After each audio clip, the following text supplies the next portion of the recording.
Selamat siang semua, kami dari kelompok 2 dengan anggota Felix Wisnu, Novan, Yeshiel Hensi, Maharani Putri, dan Martin Billy.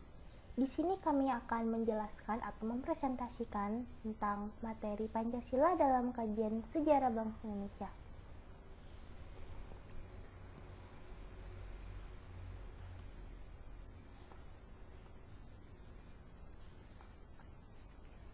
Di sini ada 5 era sejarah bangsa Indonesia. Yang pertama Pancasila di era pra-kemerdekaan, Pancasila di era kemerdekaan, Pancasila di era Orde Lama, Pancasila di era Orde Baru, dan Pancasila di era Reformasi. Pertama, Pancasila di era pra-kemerdekaan. Pada tanggal 1 Maret 1945 dibentuk Badan Penyelidikan Usaha Persiapan Kemerdekaan Indonesia atau BPUPKI yang diketuai oleh Dr. Kanjeng Raden Tumangero atau KRT Regimen Wideongdingrat untuk merumuskan Pancasila sebagai dasar negara.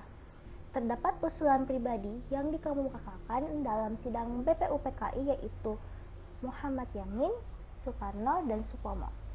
Sidang pertama dilaksanakan pada tanggal 29 Mei sampai 1 Juni 1945 untuk merumuskan falsalah negara Indonesia.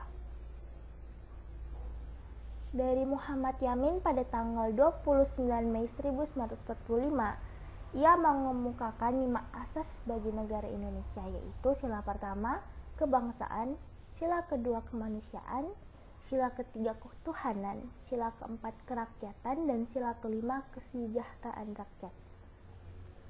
Sedangkan dari Profesor Dr. Supomo pada tanggal 31 Mei 1945, ia mengemukakan 3 asas teori bagi negara Indonesia, yaitu sila pertama teori negara perseorangan atau individualis, sila kedua paham negara kelas atau class theory, dan sila ketiga paham negara atau integralistik. Dan yang terakhir dari Insinyur Soekarno pada tanggal 1 Juni 1945, ia mengemukakan 5 prinsip dasar negara, yaitu sila pertama nasionalisme atau kebangsaan Indonesia, sila kedua internasionalisme atau prikemanusiaan, sila ketiga mufakat atau demokrasi, sila keempat kesejahteraan sosial, dan sila kelima ketuhanan yang Maha Esa.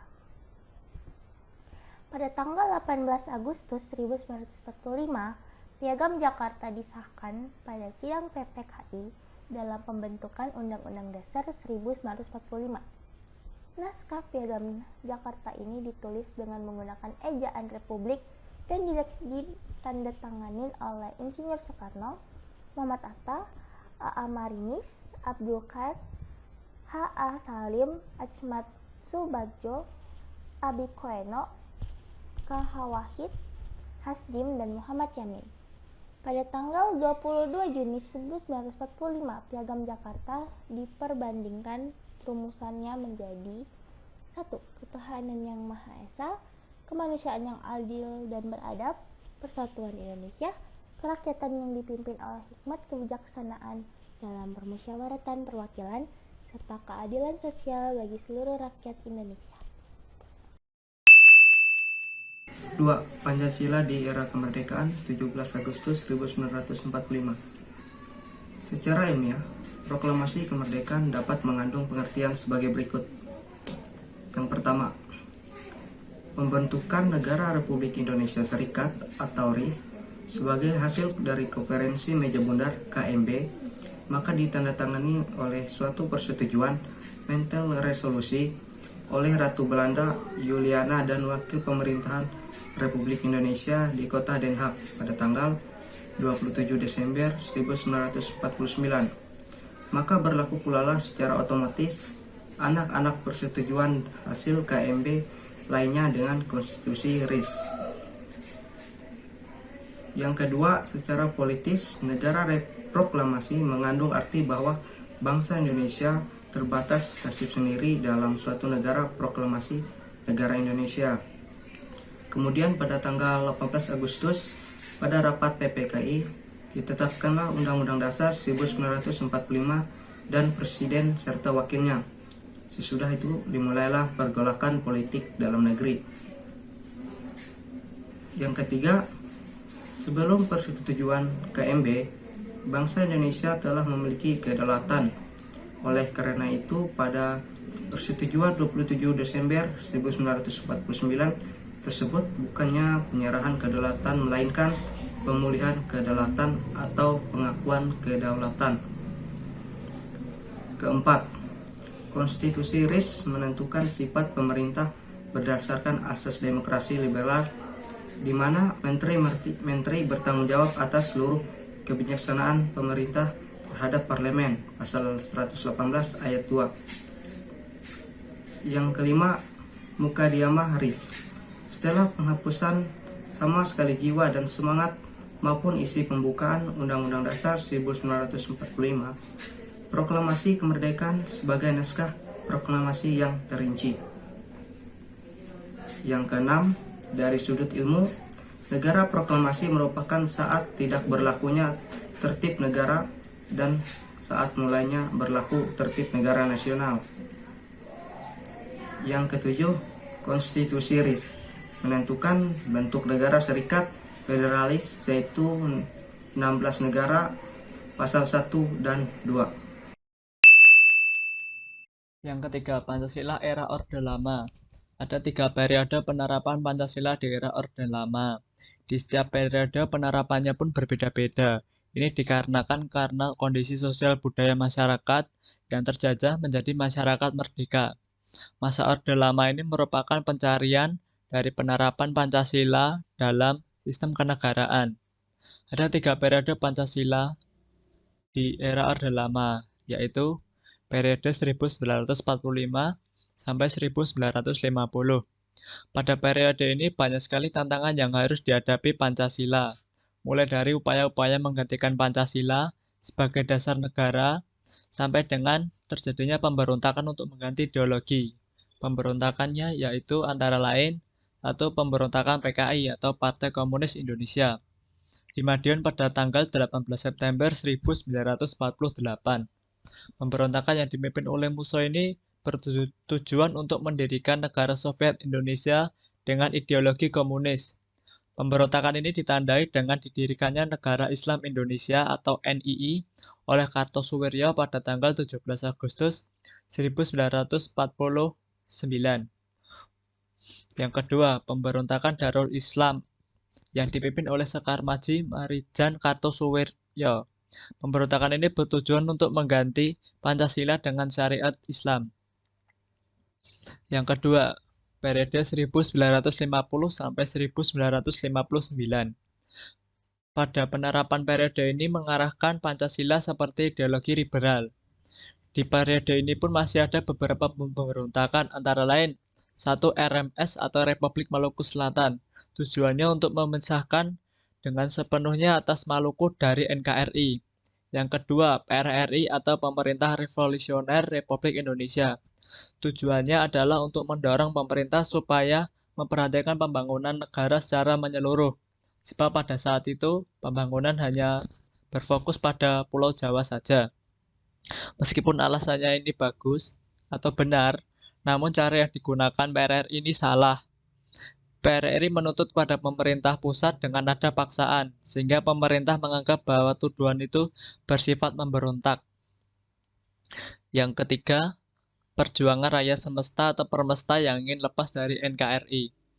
Dari segi politik, demokrasi pada periode ini berjalan lebih baik dengan adanya pemilu untuk memilih anggota konstituante.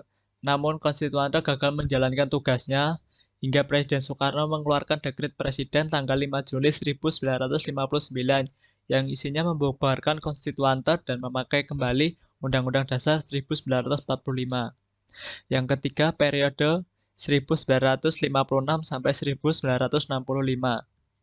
Periode ini pun dikenal dengan demokrasi terpimpin. Demokrasi tidak berada pada kekuasaan rakyat, melainkan kekuasaan pribadi presiden. Hal ini menyebabkan terjadinya penyimpangan dalam penafsiran Pancasila.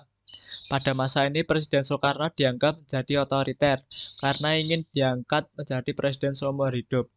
Ia pun menggabungkan paham nasionalis, agama, komunis menjadi satu yang ternyata tidak cocok dengan NKRI. Di masa ini pun pemberontakan kembali terjadi, yang dimaksud adalah G30S PKI.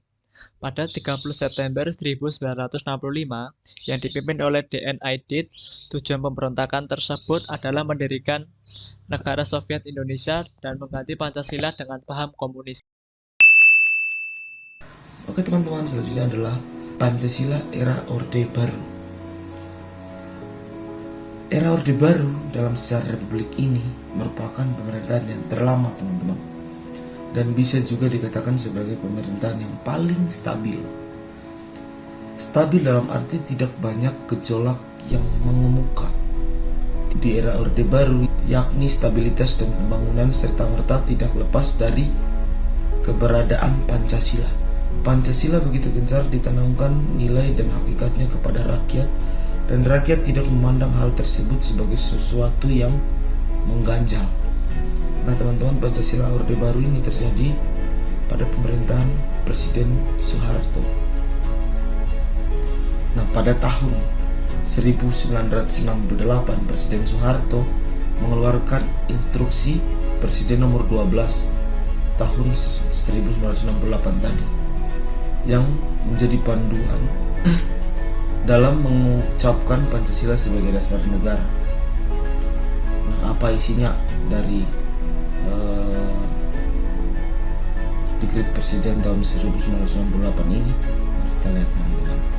Pada sila pertama, yaitu sila ketuhanan yang Maha Esa, itu terdapat 2 poin teman-teman. Yaitu yang pertama, poin pertama yaitu percaya dan takwa kepada Tuhan yang Maha Esa sesuai dengan agama dan kepercayaan masing-masing menurut dasar kemanusiaan yang adil dan beradab.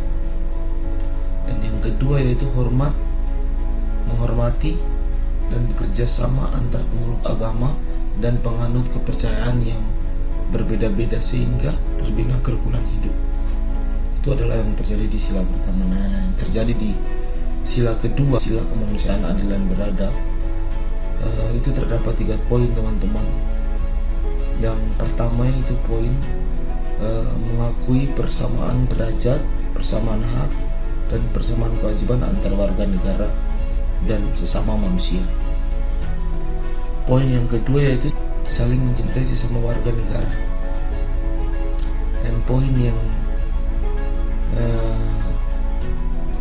terakhir, poin yang ketiga, menjunjung tinggi nilai kemanusiaan. Pada sila yang ketiga atau sila Persatuan Indonesia. Nah pada sila yang ketiga atau sila Persatuan Indonesia teman-teman, pada poin pertama itu menetapkan persatuan, kesatuan, kepentingan dan keselamatan bangsa dan negara di atas kepentingan pribadi dan golongan. Poin yang kedua, rela berkorban untuk kepentingan bangsa dan negara. Dan poin yang terakhir atau poin yang ketiga itu cinta tanah air dan bangsa. Nah pada sila yang keempat juga terdapat 3 poin teman-teman, yaitu sila yang keempat yang berbunyi kerakyatan yang dipimpin oleh hikmat kebijaksanaan dalam permusyawaratan perwakilan. Nah itu pada poin yang pertama itu mengutamakan kepentingan negara dan masyarakat. Poin yang kedua tidak memaksa kehendak orang lain. Poin yang ketiga mengutamakan musyawarah dalam mengambil keputusan untuk kepentingan bersama.